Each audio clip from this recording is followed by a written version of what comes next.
पहिली लक्ष वेधून घेणारी बातमी आहे ती म्हणजे शिवराज्याभिषेक सोहळ्याची। अखिल भारतीय शिवराज्याभिषेक दिनोत्सव समितीच्या वतीनं आज किल्ले रायगडावर तारखेनुसार शिवराज्याभिषेक दिन सोहळा साजरा होतोय। या निमित्तानं विविध कार्यक्रमांचं आयोजन करण्यात आलंय।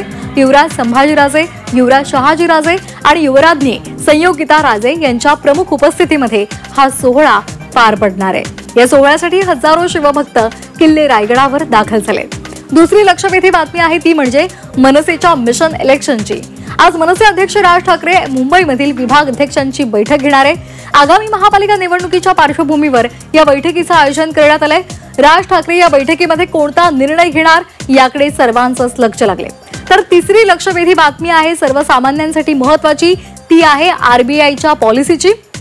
कारण रिझर्व्ह बँक कर्जदारांना दिलासा देणार का याकडे आता सर्वांचं लक्ष लागलंय। रिझर्व्ह बँकेचं पतधोरण जाहीर होणार आहे आणि यावेळी गेल्या 2 वेळेप्रमाणेच व्याजदरात थोडी कपात होण्याची शक्यता आहे।